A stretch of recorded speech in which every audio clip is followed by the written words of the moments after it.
مقبوضہ و آزاد کشمیر اور دنیا بھر میں مقیم کشمیریوں نے آج یوم حق خود ارادیت اس عہد کی تجدید کے ساتھ منایا کہ جب تک تنازع کشمیر کو اقوام متحدہ کی قراردادوں کے مطابق حل نہیں کیا جاتا وہ اپنی جدوجہد جاری رکھیں گے۔ 1949 میں 5 جنوری کو ہی اقوام متحدہ کی سلامتی کونسل نے عالمی ادارے کی زیر نگرانی استصواب رائے کے ذریعے اپنے مستقبل کا فیصلہ خود کرنے کے کشمیریوں کے حق خود ارادیت کو تسلیم کیا تھا۔ آزاد جموں کشمیر پاکستان اور دنیا بھر میں اس موقع پر ریلیوں، سیمینارز اور کانفرنسز سمیت مختلف تقریبات کا انعقاد کیا گیا، جن میں اقوام متحدہ پر زور دیا گیا ہے کہ وہ اپنے وعدے کو پورا کرے اور بھارتی قبضے کے تحت کشمیریوں کو درپیش مشکلات کو دور کرے۔ کل جماعتی حریت کانفرنس کی آزاد جموں کشمیر شاخ نے اس موقع پر مظفر آباد میں اقوام متحدہ کے دفتر میں ایک یادداشت پیش کی، جس میں عالمی ادارے کو 1949 کی قرارداد کے مطابق جموں کشمیر میں آزادانہ اور غیر جانبدارانہ استصواب رائے کے حوالے سے اس کے وعدے کی یاد دہانی کرائی گئی۔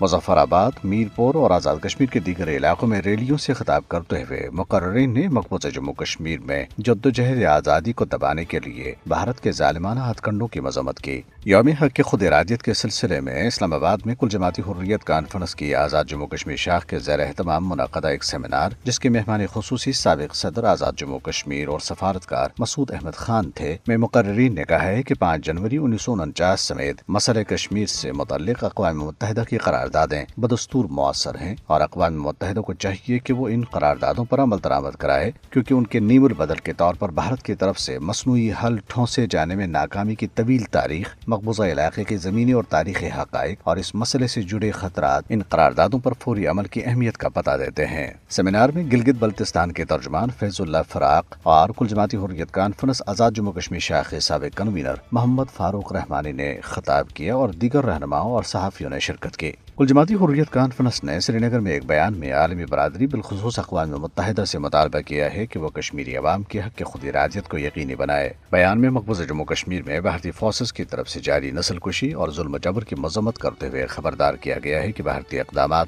بین الاقوامی قوانین کی خلاف ورزی ہیں جو عالمی تصادم کا باعث بن سکتے ہیں۔ یوم حق خود ارادیت پر امریکہ میں ایک تقریب کے دوران ڈاکٹر امتیاز خان، ڈاکٹر غلام نبی فائی اور ڈاکٹر جی این میر سمیت ممتاز دانشوروں نے کہا ہے کہ اقوام متحدہ کی زیر نگرانی رائے شماری ہی تنازع کشمیر کا واحد حل ہے۔ انہوں نے کشمیریوں پر جاری مظالم کے خاتمے اور علاقے میں امن کو یقینی بنانے کے لیے فوری بین الاقوامی مداخلت کا مطالبہ کیا۔ دریاسنا کپواڑہ کے رہائشیوں نے ضروری خدمات کے بارے میں حکام کی بے حسی کو اجاگر کرتے ہوئے بنیادی سہولیات کی بحالی کا مطالبہ کیا اور اس موقع پر قابضین کے خلاف نعرے لگائے۔ جموں میں بھی احتجاجی مظاہرے کے شرکاء نے جموں کشمیر کی ریاستی حیثیت اور زمینوں اور ملازمتوں کے حقوق کی بحالی کا مطالبہ کیا۔